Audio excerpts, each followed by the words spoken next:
The title Prince of the Holy Roman Empire was attributed to a hereditary ruler, noble or prelate recognized as such by the Holy Roman Emperors. Originally, possessors of the princely title bore it as immediate vassals of the empire, secular or ecclesiastical, who held a fief that had no suzerain except the emperor. However, by the time the Holy Roman Empire was abolished in 1806, there were a number of holders of imperial princely titles who did not meet these criteria. Thus, there were two principal types of princes: those who exercised landhoheit as well as an individual or shared vote in the College of Princes, and those whose title was honorary, the possessor lacking an immediate imperial fiefdom or a vote in the imperial diet. The first came to be reckoned as royalty, in the sense of being treated as sovereigns, entitled to intermarry with reigning dynasties. The second tier consisted of high-ranking nobles whose princely title did not, however, imply equality with royalty.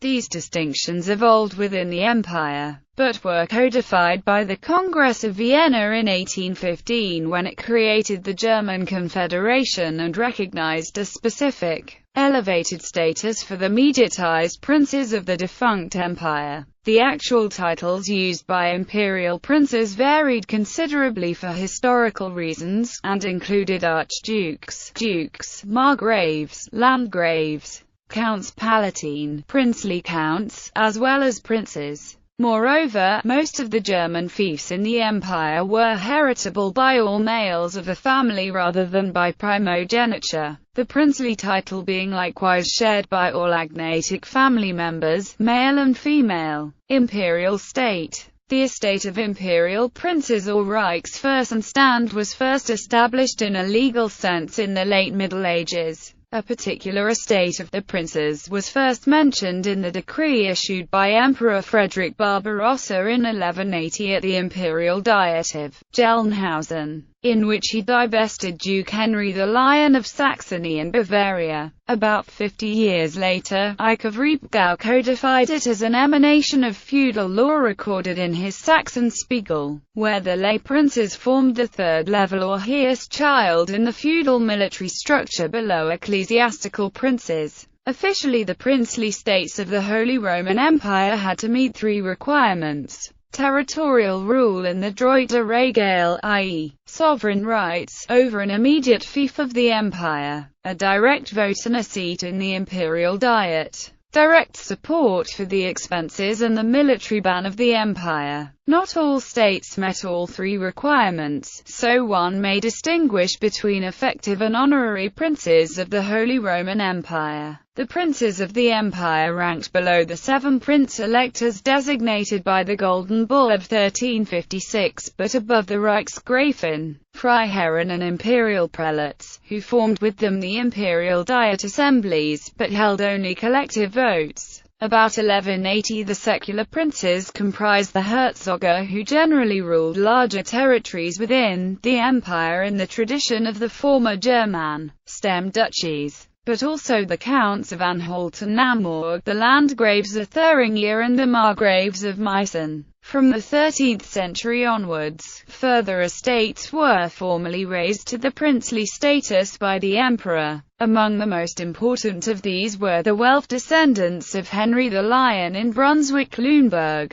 elevated to princes of the empire and vested with the ducal title by Emperor Frederick II in 1235, and the landgraves of Hesse in 1292. The resolutions of the Diet of Augsburg in 1582 explicitly stated that the status was inextricably linked with the possession of a particular imperial territory. Later elevated noble families like the Fürstenberg, Liechtenstein or Thurn Taxis dynasties subsequently began to refer to their territory as a principality, and assumed the awarded rank of a prince as a hereditary title. Most of the counts who ruled territories were raised to princely rank in the decades before the end of the empire in 1806. Ecclesiastical princes were the prince-bishops as well as the actual prince-abbots. They comprised a number of political entities which were secularized and mediatized after the 1648 Peace of Westphalia, Resp.